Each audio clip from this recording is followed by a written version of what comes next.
दोस्तों, ये तो आप सभी जानते हैं कि एक्शन वर्ड्स को वर्ब कहा जाता है। किसी भी वाक्य में वर्ब के बिना उस वाक्य की कल्पना करना बिल्कुल अधूरा सा लगता है। पार्ट्स ऑफ स्पीच की अगर बात करें तो उसका तीसरा नंबर है वर्ब का स्थान, अर्थात नाउन और प्रोनाउन के बाद। तो वर्ब को अगर हम पढ़ें तो उसके लिए एक अच्छी सी लंबी क्लास की ज़रूरत पड़ेगी, मतलब 1-2 घंटे में नहीं होगा। लेकिन आज मैं आपको शॉर्टकट में वर्ब को अच्छे से बताने का प्रयास करता हूँ, जिससे आपको वर्ब के संबंधित कुछ बेसिक जानकारियाँ मिल जाएंगी। तो चलिए शुरू करते हैं मेरे इस क्लास में, जिस चैनल का नाम है PKT सर।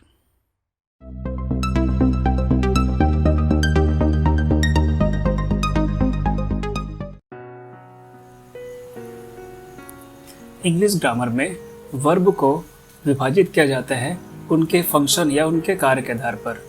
अलग अलग सेंटेंस में वर्ब का अलग अलग परफॉर्मेंस होता है। अब हम यहाँ पर आज सिंटेक्स या वाक्य संरचना के आधार पर वर्ब के प्रकार को पढ़ेंगे, जिसमें आपको वर्ब के बेसिक इन्फॉर्मेशन मिल जाएंगे। तो सबसे पहले हम बात करते हैं फाइनाइट वर्ब की। इसका नाम फाइनाइट वर्ब है, मतलब ये एक नियम तक के सीमित रहता है। कौन सा नियम होता है? सब्जेक्ट, वर्ब और एग्रीमेंट का नियम। यहाँ पे लिखा हुआ है कि ऐसी क्रिया जो वाक्य के कर्ता के अनुरूप अपना कार्य करती है, मतलब कर्ता एक वचन में हो तो वो भी एक वचन रहेगा, कर्ता बहुवचन हो तो वह भी बहुवचन रहेगा। ये सारे नियमों का समूह हम कहाँ देखते हैं? हम देखते हैं टेंस में, इसलिए इसको टेंस के तहत पढ़ा जाता है। जैसे कि एग्जाम्पल के तौर पर देखते हैं कि I am worrying about him, मैं उसके बारे में चिंता कर रहा हूँ। तो यहाँ हम देख सकते हैं कि आई के बाद एम लगा हुआ है, जो कि रेड कलर में अंडरलाइंड है, ये बताने के लिए कि आई के साथ हम एम का ही प्रयोग करेंगे। इज या आर का प्रयोग नहीं कर सकते, अर्थात ये सब्जेक्ट के अनुसार से सीमित हो गया। अगला वाक्य देखते हैं, ही इट्स चॉकलेट। अब यहाँ पे प्रेजेंट इंडेफिनिट टेंस की अगर हम बात करें तो उसमें ही, शी, इट, नेम अर्थात एक वचन वाले कर्ताओं के साथ हम बहुवचन वाली क्रियाओं का प्रयोग करते हैं, अर्थात एस या ईएस लगाते हैं। दरअसल में वो बहुवचन जैसे दिखाई देते हैं, लेकिन एक ही वचन होते हैं। तो he eats, she talks, he talks, इस तरह से ही इट्स चॉकलेट, वह चॉकलेट खाता है। तीसरा एग्जाम्पल देख सकते हैं, सी इज माई टीचर, वह मेरी शिक्षिका है। तो यहाँ पे सी के बाद आर नहीं लगा सकते, न ही एम लगा सकते हैं, हम इसका ही प्रयोग करेंगे। क्यों? क्योंकि हम सी को एक वचन मानते हैं और इस भी एक वचन वाले सब्जेक्ट के साथ में लगता है। अब आगे हम आते हैं इसी के 2 भाग पे, जिसका पहला है ट्रांजिटिव वर्ब। अब चलिए, ट्रांजिटिव वर्ब क्या होता है? इसको हिंदी में बोलते हैं सकर्मक क्रिया। तो ऐसा वाक्य जिसमें कर्ता के साथ साथ क्रिया भी हो और क्रिया के साथ साथ कर्म भी हो। कर्म क्या होता है? कर्ता के कार्य के प्रभाव जिस पर पड़ता है उसी को ही कर्म कहा जाता है। तो कर्ता के कार्य के प्रभाव जिस पर पड़ता है उसको कर्म कैसे कहा जाता है, हम एग्जाम्पल से समझते हैं। पहला है वी प्ले हॉकी। देखिए यहाँ पे कर्ता कौन सा कार्य कर रहा है? खेलने का। उसका प्रभाव किस पर पड़ रहा है? हॉकी पर, कि वो हॉकी खेलता है या हम हॉकी खेलते हैं। अगला है सुशील इट्स मैंगो, सुशील आम खाता है। यहाँ पे सुशील जो कि करता है उसके खाने का प्रभाव किस पर पड़ रहा है? मैंगो पर। मैंगो नहीं रहेगा तो क्या खाता है बोलेंगे, है ना? सिर्फ सुशील खाता है बोलेंगे। लेकिन यहाँ पे मैंगो क्या चीज़ है? कर्म है, अर्थात यह एक सकर्मक क्रिया है। आगे आ जाते हैं वैभव स्टडीज इंग्लिश ग्रामर। वैभव क्या पढ़ता है? तो पता चल रहा है कर्म इंग्लिश ग्रामर पढ़ता है, इसलिए मैंने यहाँ पे इंग्लिश ग्रामर को अंडरलाइन किया हुआ है। ठीक है, तो ये था सकर्मक क्रिया। अब सीधी सी बात है, जब सकर्मक क्रिया है तो अकर्मक क्रिया भी होगा। तो दूसरे नंबर पे है इंट्रांजिटिव वर्ब, जिसको अकर्मक क्रिया कहा जाता है। स्पष्ट है कि ऐसा वाक्य जिसमें कर्ता हो, क्रिया हो, लेकिन कर्म ना हो, उसको अकर्मक कहते हैं, है ना? यहाँ पे आपको सब्जेक्ट दिखेगा, वर्ब दिखेगा, प्लस ऑब्जेक्ट नहीं दिखेगा। जैसे कि we play very well, we subject है, प्ले वर्ब है, लेकिन वेरी वेल ऑब्जेक्ट नहीं है।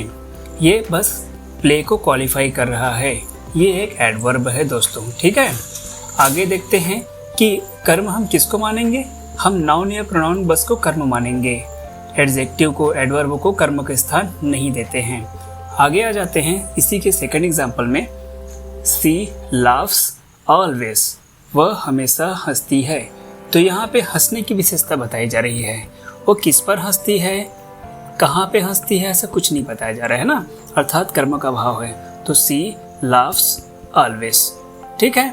ऑलवेज क्या चीज़ है, यह भी एक एडवर्ब है, लेकिन नाउन या प्रोनाउन नहीं है, अर्थात कर्म नहीं है। अगला है तारणी प्रिटेंड्स, तारणी बहाना करती है। तारणी जो कि एक सब्जेक्ट है, उसका क्रिया बताया जा रहा है कि वह बहाना करती है। चूंकि तारणी एक वचन सब्जेक्ट से बिलोंग करती है, इसलिए हमने यहाँ पे प्रेजेंट इंडेफिनिट के नियमानुसार प्रिटेंड के बाद एस लगाया हुआ है, अर्थात ता है ती है का सेंस देने के लिए। अब चलिए दोस्तों, ट्रांजिटिव और इंट्रांजिटिव वर्ब तो हो गया। अब हम आते हैं इसी के तीसरे सेक्शन में, जिसको बोलते हैं लिंकिंग वर्ब। इसका नाम है ऐसा वर्ब जो लिंक करे या जो जोड़े, ठीक है, जो एक दूसरे से अपना एक संबंध स्थापित करे, अर्थात ऐसी क्रिया जो वाक्य के कर्ता के साथ अन्य शब्दों को जोड़ती है, जो उस कर्ता या जिसको हम डूअर भी कहते हैं, डू मतलब करना और डू एर मतलब कर्ता, ठीक है, जो उस कर्ता या डूअर के बारे में इंफॉर्मेशन देते हैं। जैसे कि Prakash is worried about his father's health, ठीक है, Prakash is worried about his father's health, अर्थात प्रकाश किस चीज़ के बारे में चिंतित है, अपने पिताजी की हेल्थ के बारे में। तो यहाँ पे इज लगाने से पता चल रहा है, एक्स्ट्रा इन्फॉर्मेशन क्या मिल रहा है। अगर हम इसको हटा देंगे तो चिंतित है कि चिंतित था ये पता नहीं चलेगा, लेकिन इज लगाने से ये कंफर्म हो जाता है ना, ठीक है, कि वो पिताजी के स्वास्थ्य के बारे में चिंतित है। अगला है you look exhausted after running, तुम दौड़ने के बाद थके हुए दिखाई देते हो। तो यहाँ पे जो लुक है, ठीक है, यहाँ पे जो लुक है वो एग्जॉस्टेड को क्या कर रहा है, जोड़ रहा है अपने साथ में, कि कैसे दिखते हो, थके हुए दिखते हो करके, ठीक है, अर्थात यह इंफॉर्मेशन दे रहा है कर्ता के बारे में। आगे है चरण felt sleepy after eating too much. चरण स्लीपी मतलब नींद आने वाला भाव महसूस किया, क्यों, बहुत ज़्यादा खा लिया था इसलिए, है ना।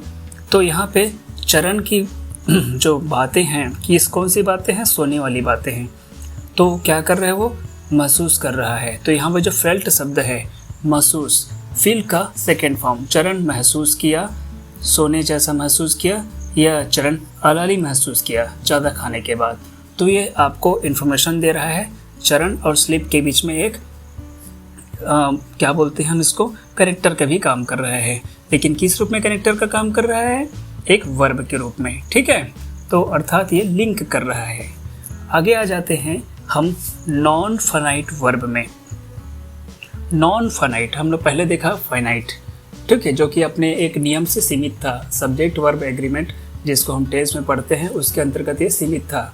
लेकिन यहाँ पर क्या है, ये नॉन फाइनाइट है, मतलब इसके नियम सब्जेक्ट वर्ब एग्रीमेंट के अनुसार से नहीं है। तो इनको और क्या कहते हैं, इनको वर्बल्स भी कहा जाता है। और ये वर्ब टेंस के नियमानुसार नहीं चलते हैं। भाई अगर टेंस के नियमानुसार चलते तो ये फाइनाइट वर्ब कहलाते, लेकिन ये टेंस के नियमानुसार नहीं चलते, अपितु क्या करते हैं, अपना इनका एक पृथक नियम होता है जिसको हम बाद में डिटेल से पढ़ेंगे। सबसे पहले ये जान लेते हैं कि नॉन फाइनाइट वर्ब के भी और प्रकार होते हैं, 3 प्रकार। कौन कौन से, पहला होता है इन्फिनिटिव, दूसरा होता है जीरंड और तीसरा होता है पार्टिसिपल। तो आज मैंने आपको बहुत ही कम समय में वर्ब को अच्छे से समराइज़ किया और आपकी वर्ब की बेसिक इन्फॉर्मेशन अच्छे से स्ट्रॉन्ग हो गई है। अगले वीडियो के लिए मेरे चैनल को सब्सक्राइब करें, लाइक करें और अपने स्टूडेंट्स, फ्रेंड्स लोग को या किसी फैमिली मेम्बर को शेयर करें, ताकि मैं और आपसे इंस्पायर्ड हो सकूं। Bye bye, take care.